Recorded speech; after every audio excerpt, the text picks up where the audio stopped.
ओम नमो भगवते वासुदेवाय नमः। राधे राधे। सबको एकादशी की हार्दिक शुभकामनाएं। धर्मराज युधिष्ठिर कहने लगे, हे कृष्ण, वैशाख मास के शुक्ल पक्ष की एकादशी का क्या नाम है और उसकी क्या कथा है, इस व्रत की क्या विधि है, वो सब मुझे विस्तार पूर्वक कहिए। श्री कृष्ण जी कहने लगे, हे धर्मराज, मैं आपको एक कथा सुनाता हूँ जिसको महर्षि वशिष्ठ जी ने श्री रामचंद्र जी से सुनाई थी।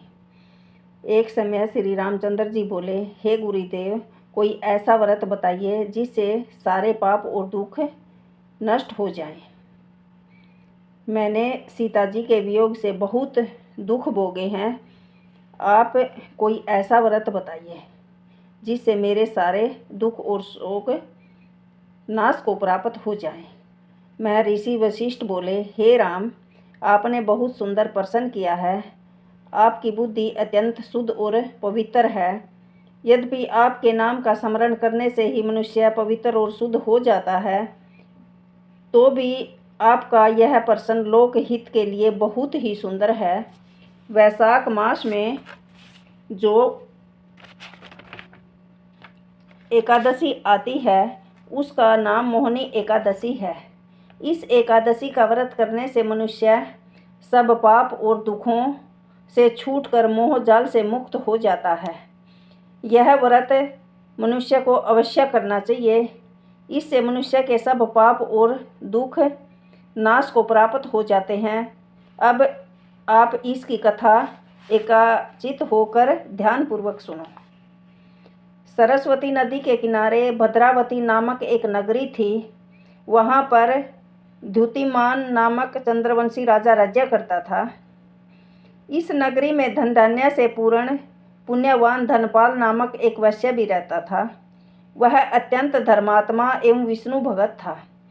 उसने नगर में अनेक भोजनालय, प्याऊ, कुआं, सरोवर, धर्मशाला आदि बनवाए थे और सड़कों पर आम, जामुन, नीम आदि अनेक वृक्ष भी लगवाए थे।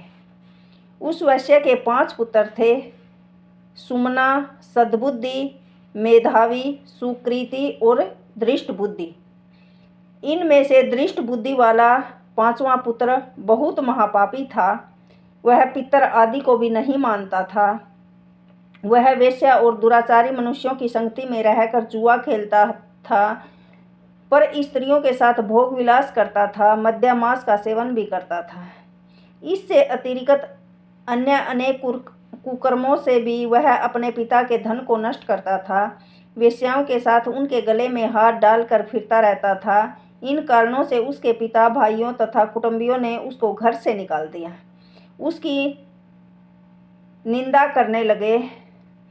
घर से निकाल देने के बाद वह अपने गहने और कपड़े बेचकर गुजारा करने लगा। जब सब धन नष्ट हो गया तो वेश्या और दुष्ट साथियों ने उसका साथ छोड़ दिया। अब वह भूख और प्यास से अत्यंत दुखी रहने लगा। अन्य कोई सहारा ना देखकर वह चोरी करने लगा। एक बार वह पकड़ा गया, परंतु राज्यकर्मियों ने उसको वैश्य का पुत्र जानकर छोड़ दिया। मगर जब दूसरी बार पकड़ा गया तो उन्होंने राजा के सामने पेश कर दिया, उपस्थित कर दिया। राजा ने उसको कारागार में बंद कर दिया। कारागार में राजा ने उसको बहुत दुख दिए और कहा, तू मेरी नगरी से निकल जा। वह नगरी से निकलकर वन में चला गया। वन में पशु पक्षियों को मार कर खाने लगा। कुछ समय के पश्चात वह बहेलिया बन गया और धनुष बाण लेकर पशु पक्षियों को मार मार कर खाने लगा।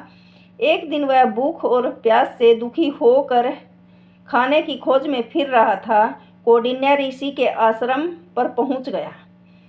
उस समय वैशाख मास था। कौंडिन्य ऋषि गंगा स्नान करके आ रहे थे। उसके भीगे वस्त्रों से छींटे पड़ने से उसको सुबुद्धि प्राप्त हुई और वह मुनि के सामने हाथ जोड़कर कहने लगा, हे मुनि, मैंने अपने जीवन में बहुत पाप किए हैं।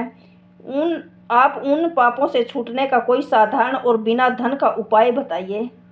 उसके दीन वचन सुनकर ऋषि कहने लगे, ध्यान देकर सुनो। तुम वैशाख शुक्ला एकादशी का व्रत करो। इस एकादशी का नाम मोहिनी एकादशी है और इससे तुम्हारे सारे पाप नष्ट हो जाएंगे। मुनि के वचन सुनकर वह अत्यंत प्रसन्न हुआ और उसके द्वारा बताई गई विधि के अनुसार उसने मोहिनी एकादशी का व्रत किया। हे राम, इस व्रत के प्रभाव से उसके सारे पाप नष्ट हो गए। अंत में वह गरुड़ पर चढ़कर विष्णु लोक गया। इस व्रत से मोह आदि सब नष्ट हो जाते हैं। संसार में इस व्रत से श्रेष्ठ कोई व्रत नहीं है। इसके महत्व को पढ़ने अथवा सुनने से 1000 गोदान का फल प्राप्त होता है। ओम नमो भगवते वासुदेवाय नमः। सारे बाण भाइयों ने एकादशी की हार्दिक शुभकामनाएं। राधे राधे।